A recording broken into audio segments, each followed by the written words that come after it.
అందరికీ నమస్కారం. IYR talks మొదలుపెట్టి ఎఫెక్టివ్గా పోస్టింగ్స్ మొదలుపెట్టి ఒక సంవత్సర కాలం అయింది. ఈ సంవత్సర కాలంలో సబ్స్క్రైబర్స్ బేసు 3,000 నుంచి 33,000 దాకా పెరిగింది.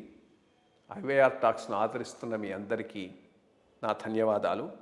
భవిష్యత్తులో కూడా ఇదే రకంగా ఐవైఆర్ టాక్స్ని మీరు ఆదరిస్తారని ఆశిస్తూ ఉన్నాను. Thank you.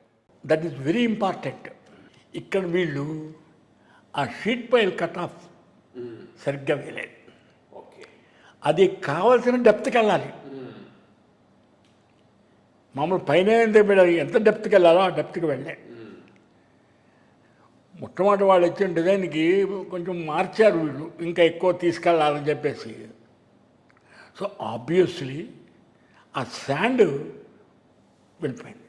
శాండ్ వెళ్ళిపోగానే ఫౌండేషన్ కింద సింక్ అయితే ఏమవుతుంది?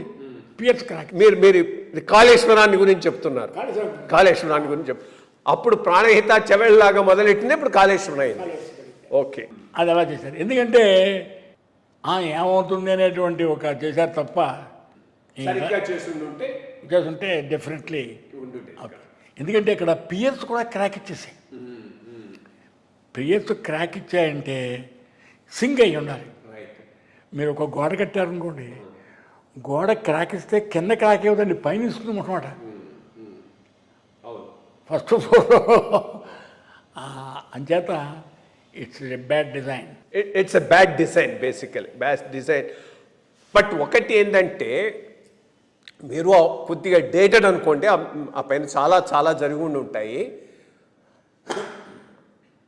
ఒక చోట కట్టాల్సిన ప్లేసు ఏదైతే కరెక్టో అది వదిలేసి ఇంకో చోట ఫైనాన్షియల్ లబ్ధి కోసం కట్టారనేది ఒకటి ఉన్నది ఎలిగేషన్.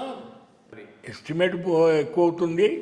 ఇక్కడ వాటర్ ఒక ఎక్కువైనా కాస్ట్ అయినా బ్యారేజ్ పర్ఫెక్ట్గా కట్టేది కూలకుండా ఉన్నట్లయితే ఏదో ఉండేది, అక్కడే దెబ్బతిన్నది. Even if it the cost as I want this. స్ట్రాంగ్గా ఉండి వాటర్ వచ్చినట్లయితే డబ్బు కోసమైనా ప్రాజెక్ట్స్ కరెక్టే. టెక్నికల్గా సరిగ్గా ఉంటే డబ్బు కోటి ఎక్కువైనా పర్వాలేదు. I agree. There they made a mistake.